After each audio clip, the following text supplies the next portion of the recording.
Mire, yo quiero hablar sobre el asunto del marbete, porque hay algunas cosas que quedaron un poco confusas. Ajá, y la población... Ustedes lo dejaron confuso. Sí, sí, es cierto, mea culpa. No supieron qué era lo que estaban diciendo tú y Radializa. El gobierno recaudó 2.300 millones, pero solo en 91.3%, que fueron 1.416 unidades vehiculares que habían renovado. Un 10% no renovó. ¿Cómo mil? No. 1.416.031 unidades que habían renovado. A partir del 31, ciertamente terminó el plazo, pero el gobierno Impuestos Internos abrió otro plazo, pero condicionado. Las instituciones financieras van a seguir cobrando y vendiendo el marbete, pero van a tener que pagar el recargo. Entonces, a partir de hoy, se establecieron sanciones de 2.000 a 2.100 pesos y 3.100 pesos para poder cumplir con este compromiso. Desde hoy, el que pagaba 1.500, don Jaime, pagará 3.500.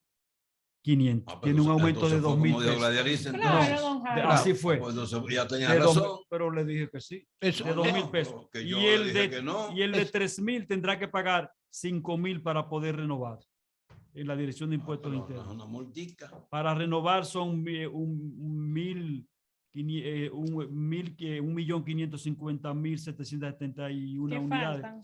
Mientras que no puede faltar el total. Y nada más pagaron y renovaron 1.416.000. Faltan 100.000 y pico de vehículos. Falta 100.000 y pico de vehículos. Mientras que el monto estimado a recaudar es 2.381 millones, de cuya cifra el corte a las 5 de la tarde del lunes era de 2.332 millones, para un faltante de 49.1 millones, 2.1. Hasta el momento no había prórroga, pero la establecieron anoche pagando los recargos. Por eso era que planteaba que el marbete siempre está disponible. La única diferencia es que te varía.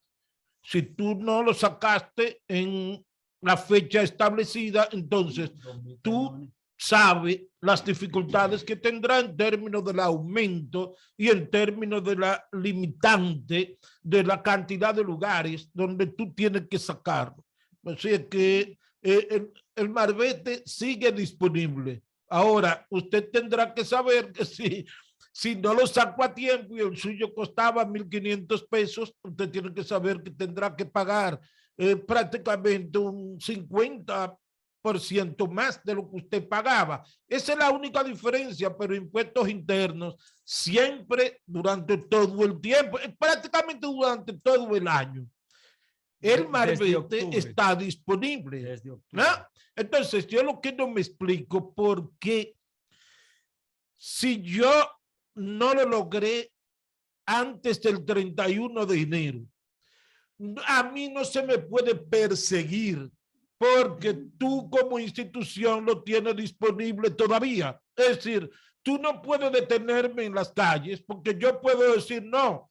Yo no lo saqué antes del 31 de enero porque yo pienso sacarlo pagando 3.000 pesos por el de este año y no hay absolutamente ningún problema. Entonces, en ese aspecto yo siempre he creído que la persecución es totalmente ilegal porque sería diferente si tú me dices el 31 termina y no habrá más marbete absolutamente para nadie. Vence el plazo y terminó esto. Pero si tú lo mantienes disponible, entonces no hay razón para la persecución. Para una persona que hace 1 año, 2 años tiene ese vehículo, no hay justificación para que no tenga el marbete en el plazo que establece el gobierno. Ahora, si tú recibiste un vehículo de aduanas, hiciste todo el papeleo y ya tienes tu matrícula, entonces a ti te entregan una chapa y después entonces tú sacas tu marbete.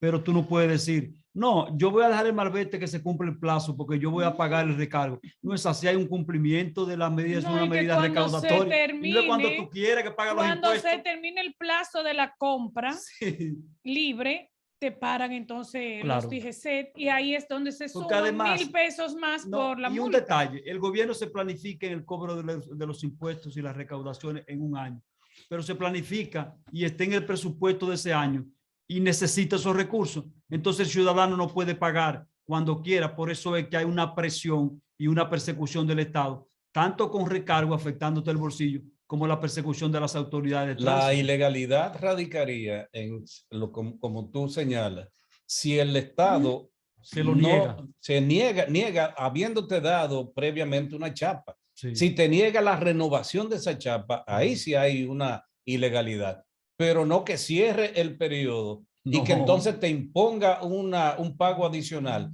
Eso es legal, eso es lícito. Bueno, lo ilícito sería no darte la oportunidad de tú renovar, porque se puede dar el caso de que tu vehículo esté en el taller, por ejemplo.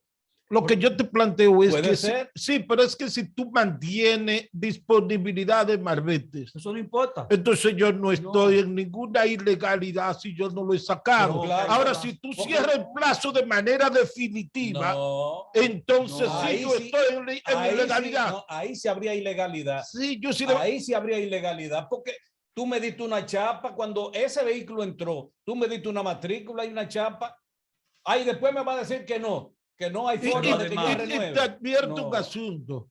A la Dirección General de Impuestos Internos le conviene más que un elevado % no lo saque en la fecha del 31 de enero. Bueno, pero el Estado... Porque sus ingresos se incrementan. Y la función esencial de impuestos internos son las recaudaciones. Pero la función del Estado no es hacer trampa para el Estado no puede hacer trampa y proyectar ingresos en base a que trampas. Tanto van a no sacar. No, tiene que hacerlo en base a cuál es el parque vehicular. ¿Cuáles deben en base a eso cumplir con sus compromisos fiscales? Sí. Y lo establece muy claro aquí. Eso, 1.550, 776 unidades que debe recaudarse un total de 2.381 millones. Eso es, no está contando, ahí no está contando con los recursos de recargo, porque no puede contar con ellos, porque se supone que cuando el Estado abrió en octubre y colocó una fecha de casi 4 meses para el 31 de enero, es porque todos te debían cumplir con ellos, porque hoy están cumpliendo y están yendo a sacarla y están haciendo una serie de justificaciones, porque el ciudadano es así. El ciudadano hay que perseguirlo para cometer, que no lo hacen en Estados Unidos y en Europa. No pueden sacar vehículos. Estoy leyendo aquí una información de 3 niños que fueron embestidos por un vehículo, una jipeta. Eso fue en un paraje ahí de San Pedro de Macorís. Entonces, dice aquí un subtítulo: los 2 niños fueron embestidos por una jipeta que emprendió la huida, la jipeta. Sí. Yo pensé que era el conductor que emprendió, pero fue la jipeta. Cuyo conductor emprendió la huida. Otro niño que resultó herido se encuentra batallando por la vida en un hospital. O sea, no eran 2, eran 3. Eran 3. Entonces, sí, o sea, yo no sé por qué abajo dice que otro. Porque eso hace varias semanas. Fue una mujer. Eso hace una semana y pico. Fue una mujer que estaba conduciendo, ahora que no tenía licencia. La policía encontró la jipeta ya finalmente. Sí. Hoy.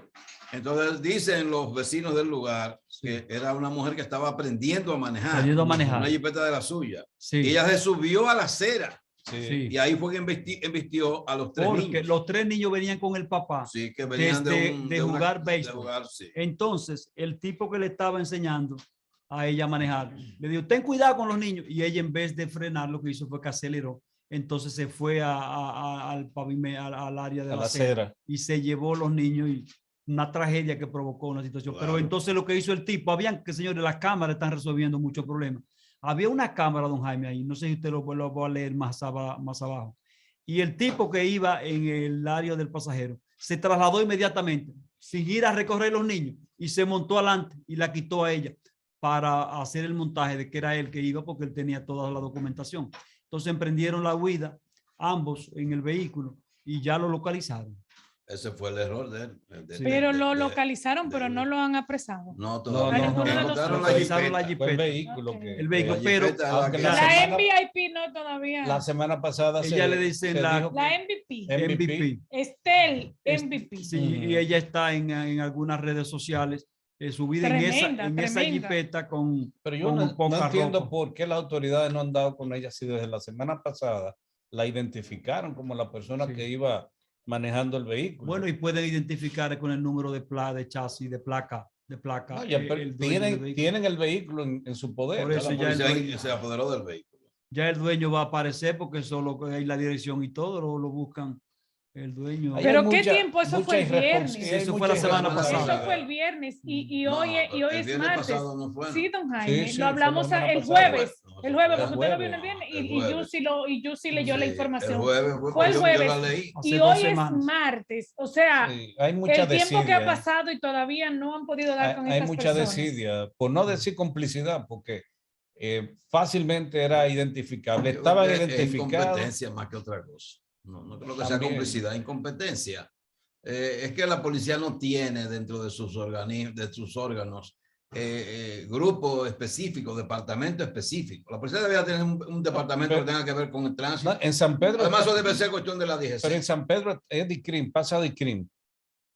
Porque ahí hay el haber atropellado a los niños y abandonarlos, eso pasa al DICRIM. Yo pensé que eso se quedaba y en San Pedro hay un departamento del DICRIM. Hay una subdirección ahí. Hay un departamento. Yo no entiendo cómo que... Incluso habló un oficial aquí está citado el oficial que habló. Se llama José Delio Mora Reynoso, quien es el director de la Subdirección Regional Sureste de la Policía. Yeah. ¿Y por qué sureste? Si esto es en San Pedro de Macorís. Bueno, sureste. Sí, está en el sureste. Exacto. Entonces dice él que desde el primer día están detrás de los responsables del accidente de tránsito y manifestó que a más tardar esta semana den con sus paraderos. Dijo que aunque la muerte de los infantes se dio por un accidente, el caso se ha tornado como un incidente criminal, ya que los responsables huyeron. Por tanto, entiende que lo mejor que debieron hacer era presentarse ante la policía. Este es un dilema. ¿Qué hacer ante un hecho como este? Este fue peor porque la dama sin saber manejar se subió a la acera y ahí fue que lo atropelló. Pero, ¿qué hacer cuando se tiene un accidente en una carretera, digamos, no en un pueblo, pero en una carretera, que inmediatamente van a salir los familiares? ¿Qué usted hace? ¿Se detiene para socorrer al herido, los heridos? ¿O irse a la policía inmediatamente y denunciar que en tal sitio cogió tal cosa? Si sale alguien en actitud violenta, me voy y me entrego al primer puesto policial. Exacto. Eso se supone que porque lo ideal es que uno se pueda parar y asistir y dar asistencia. Pero el temor de que salga un pariente a agredirte entonces, pero tú tratar de escaparte es peor todavía, porque eso debe afectar tu conciencia, que tú atropellaste 3 niños y que te fuiste, que es lo que yo entiendo por qué debieron o deben condenar al tipo de Baní, porque él le dio la bofetada, la mujer cayó y quedó inconsciente por unos minutos y se fue dejándola inconsciente. Sí. Entonces eso mismo pasa con este caso. Lo atropellaron y salieron huyendo y se desaparecieron del mapa. Mucho antes del atropellamiento también, haberle entregado el guía a una persona que no sabe manejar para andar en un barrio, por Dios. Enamorado, yo soy enamorado de las hembras. No, yo me enamoro y le digo, mira, vete a la escuela de chofer. Sí, tú le dices, no, vámonos para el monte, le dices tú que tú andas monteando. ¡Vámonos!